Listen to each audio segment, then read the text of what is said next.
everyone, and welcome back to the Talk of Fame podcast. I'm Kai Montigny, and today we're so excited to welcome back singer-songwriter Savanna Leigh.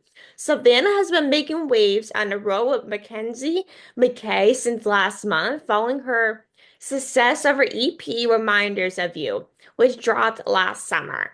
This deeply personal project captures her journey of self-reflection and self-awareness, resonating with fans on a profound level.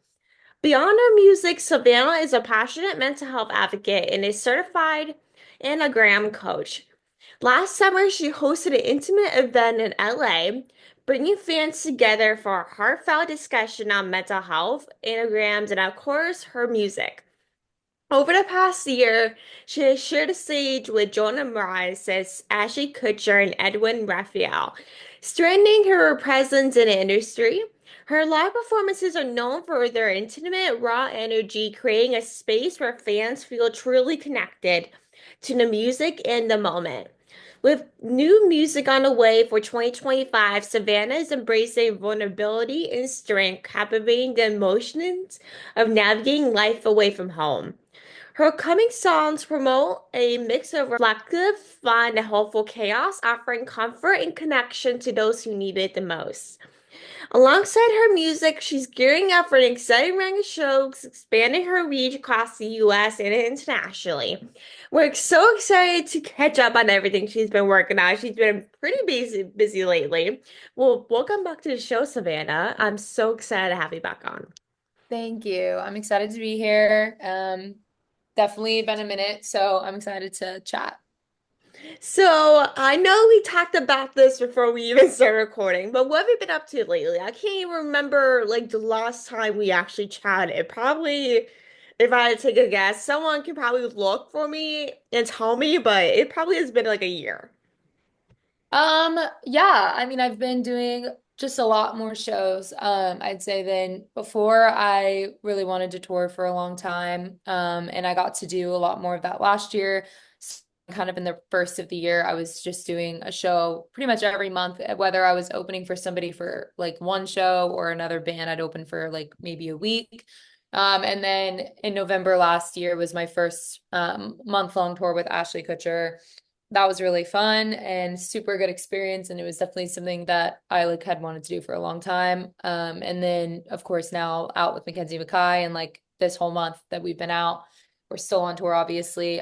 So it's been really nice to just be playing shows and not have to play a show and then go home, but actually get to do it in a sustainable way for a long period of time, and yeah, connect to people and share the new stuff. Absolutely. Like, how long are you gonna be on tour for with her? Total it'll have been a little over a month when I go home, and it's pretty much almost to the end. So our final show is on March 15th, and then Oh, I that's will, not bad at all. yeah. That's pretty great for a month-long tour, though. Yeah. So it's not bad, not too long. It honestly flies by. It feels like we've only really been out for like 2 weeks. But yeah, that's about it for It that. could be much worse. You can be going on the road for like a year every single day. How did growing up in a creative household influence your passion for music? Because your family is very creative in a way. And so, like, what kind of inspiration, creativeness did your family give you growing up? I think a lot of different ways it probably, impacted me. But I think just being around music all the time when you're younger, and also kind of missing, people in my life and my family make, creative jobs into an actual career for them, instead of it just being like, a hobby. It was something that they did to make money. And so it just kind of made me realize you can, make music and make things that you're passionate about into an actual career. You don't have to just do them for fun. And so, yeah, I think I always just kind of had a different mindset about music, where it was always like very serious for me rather than like just something I did. Um, so I think, yeah, as a young person, I definitely was inspired to keep creating stuff and just get as good as I could at music and at performing and singing, and just wanted to do it as much as possible. I think also just having, yeah, creative people around makes you feel like not afraid to share things and to kind of be curious. And I think that's something that is important when you're a kid is to feel like you can be curious about things and take risks. So yeah, I don't know. I think that's probably the best way I can answer that. Because I know that a lot of people, when they come from like a creativity type of family or a musician type of family, they might do it when they're younger, but just quit after maybe high school and do Right. something else with their lives. But it's very rare for people to actually do something that their family does and actually stick with it and not force yourself to do it instead of, you know, just doing it for fun and not doing it just for the fun of it that you actually like it is very rare. For sure. Yeah, yeah. I mean, I definitely think for me, it's always been about just doing what I feel drawn to, what I feel like I'm passionate about, and like what I could see myself doing every day and not being tired of it. I mean, of course, there's ups and downs to everything, but yeah, I think music was just always that thing that I was super passionate about. It never really changed. So I just wanted to kind of chase that instead of trying something else when I didn't see anything else that's really something I wanted to do full time. And plus, like singer-songwriting comes in different ways depending on what genre you are, what type of like life you're living in right now is always very different. Every artist is different in a way, or where you grew up, how your family is, or just how you are in general is very different. But at the same time, songwriting comes with ups and downs as like a regular 9 to 5 job. It's maybe less, time you do whenever you want. But at the same time, you're just like, well, it always comes with ups and downs just as like a regular 9 to 5 job. 100%. So your father was a musician and your grandmother owned a theater company. So how did their careers shape your artistic journeys? Did you go to like a lot of gigs or anything growing up with your father and grandmother, or was it kind of like slow and just doing it at like family events and all of that?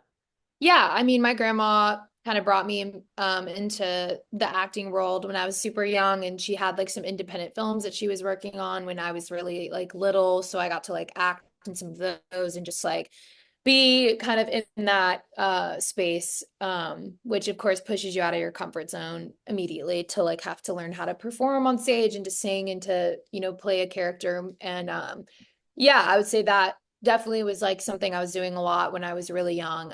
My dad also was touring most of my like first, 0 to I think I was like 6 or something when he stopped doing music full time. So from that period of time I was, on the road with him before I started kindergarten, and my sister and I were both kind of on the tour bus when we were like not uh obviously in school. And then yeah, my mom would take us back home to Florida for some of the weeks. So it was just I was kind of all over the place. I don't obviously remember crazy amounts of that until I was at least like 5 is when I would probably say I could remember some of it. But yeah, I think it just was like a big part of my childhood. And then, going to some of my dad's like local gigs when I was growing up, up until like after high school. So yeah, I was always around music. Florida is not really a music city by any means, but there's always something to do and shows to go see and yeah, places to play if you wanted to. Mostly covers, not really your original stuff, but I got to yeah, be surrounded by that kind of stuff up until I left for yeah, Nashville. Like Florida is not like a big music scene by means. Nashville is kind of like a place to go if you're looking like to do music like full time. If with Florida, there's a lot of venues, but the same way here in Pennsylvania, it's more of a cover type of state rather than original music that you wrote, rather than just singing the original music you grew up. Is there rather probably listen to covers by bands in the 70s or 80s like Bon Jovi or Def Leppard or something like that than original music that they don't know. 100%. Yeah, it's a lot of covers, not really any people in Tampa, unless you're a bigger artist going to travel there playing a venue. If you're just going to get dinner, or you're going to like a local show, a lot of the time it's cover bands, not as much original stuff like I would say Nashville has. Yeah, exactly. That's how PA is. Like where I am, there's more cover bands here than like original bands that release their own music. I mean, there's a few here, but I can't even really name anything that is just original music rather than cover. Yeah, for sure. Like, let's go into your EP Reminders of You. Like, what was kind of like the inspiration behind that EP and the overall music in it? Um, I think there was like a lot of different things that were kind of inspiring me at the time. It feels like so long ago, but it wasn't. I mean, it was definitely a lot about I had just kind of been diving into music that I was writing about more introspective, I guess, than prior stuff I'd released. I was kind of trying to look inward and kind of write about topics around like my family or around like mental things that I was either experiencing or like realizing about myself or learning about a lot of self-awareness that I was kind of just wanting to like touch on around that time.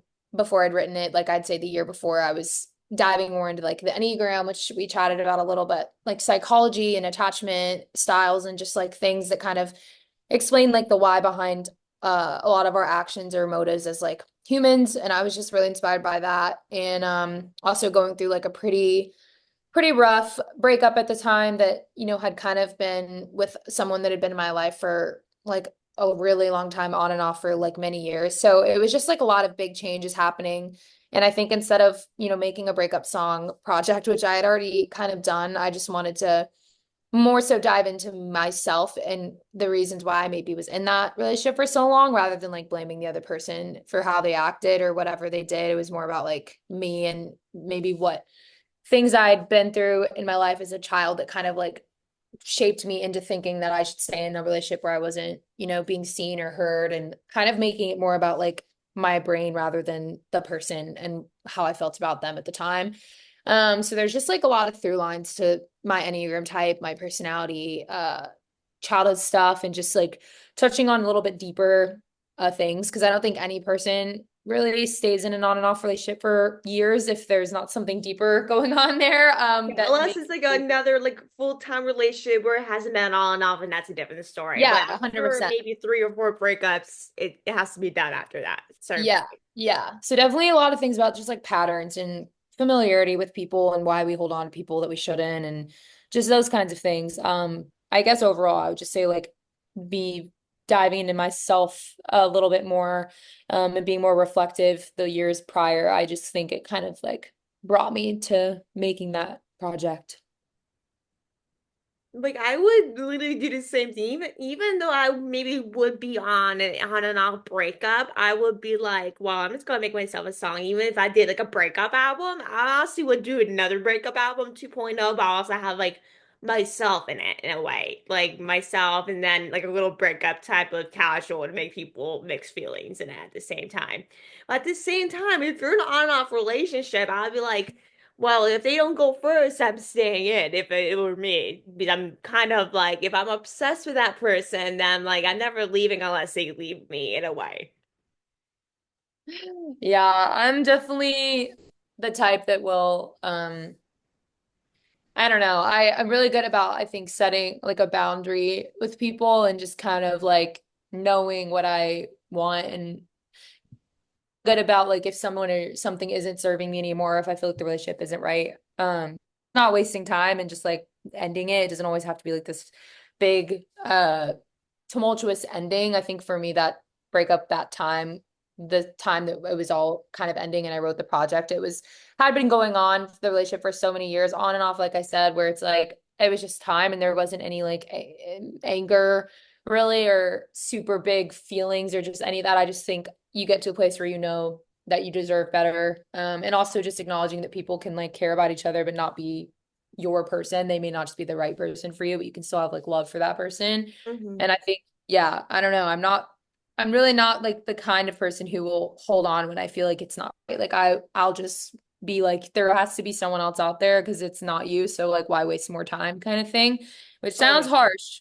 But I think it's just a better way to go about it than like, thinking in terms of like I have to date you just because we've been together for a while and I like sometimes it just doesn't make sense anymore and you have to like know when to, cut it off, I No, guess. exactly. I feel like after being in a relationship for like a few years with a certain person, you feel like with some people you have to marry them just because you've been with them for a certain amount of years. And even if you've been on and off, you're like, what's the point of breaking up if we've been on and off for maybe, let's just say 5 years, and you're afraid of letting go just because you've been in a relationship for so long, and maybe there's maybe better options out there for you rather than this guy that doesn't have any boundaries, it might be toxic in your life. And there's a lot of guys like that, and there's nothing bad with it, but it's just a matter of like letting go is the option. Realize this guy's not that's for me. Like this guy is not what I thought he was 5 years ago. And it's a lot to handle. Like with being in a relationship with this guy for 5 years or so, you're like, how am I supposed to let go if I'm in a relationship with this guy for like 5 years or so? Like, how am I supposed to find someone as good as this guy? Yeah, for sure. I mean, yeah, I definitely think sometimes it's like you may not even, for me, it wasn't even about like knowing or wanting the relationship to like be, I knew it really wasn't going to be like my final like future husband or anything like that. I think sometimes like the project just talks about it a lot. Holding on to someone because of the history or how long you've known them or just the familiarity of that person, rather than like starting over. And I think a lot of people are afraid to start over. And so I think, yeah, I just wanted to touch on that and acknowledging like they may not be the person and you just have to like stop holding on to the version of them that you want them to be and look at who they actually are and how the relationship actually is. Yeah, Like, I feel like a lot of people have expectations of people, especially guys that you've been with for maybe a few years, that you've been dating for a while or seeing for a while. And you kind of set up this imaginary thing about this guy, even that's a complete opposite of what you want him to be and how you should be treated, even though this guy might be a complete opposite. And with that, it's like you shouldn't have to force a guy to be something that you imagined it to be. You just have to realize that this guy is literally his own person. You shouldn't have to force a guy to do something to you or act like a certain way just because you want him to act a certain way. And that's something that I know a lot of people do is kind of make up like some stories in their head that a guy that they're with is or will do, even though it would not happen. And a lot of people just create a bunch of scenarios in their head, even though it will probably not happen. for sure. So to end off this interview, like, do you have any upcoming projects or anything in the works? I do. Yeah, I have a lot coming up. I'm hoping to kind of dive more into that as time goes on, but for now, yeah, definitely have a lot of new music coming. I've been working on for, since last year. And yeah, my first single of 2025 comes out in like 2-ish days, I think. So yeah, my song You Don't Exist Yet is kind of the first song in the, group of songs that I'll be coming out with and the project that we're kind of starting to roll out. So I'm really excited for it to finally be out. I've been playing it on the road since Ashley's tour in November of last year, and then I've done it this whole past month. So I'm finally, going to be able to have people actually get to listen to the whole thing. So yeah, just a lot of new music and hopefully a lot more touring this year. Awesome. I can't wait to see all the new stuff. And I will put the new song and everything in the description for people to hear if you're interested. But thank you so much, Savannah, for coming on and taking the time to chat with us again. I've been keeping up with your stuff on social media, and you've been really busy, which is amazing, and really appreciate coming on and talk with us again and Of course. taking time out of Yeah. your busy schedule right now. Thank you. I appreciate it. So thank you everyone for coming on and listening. Make sure to like, subscribe, and review, and I'll talk to you guys very soon. And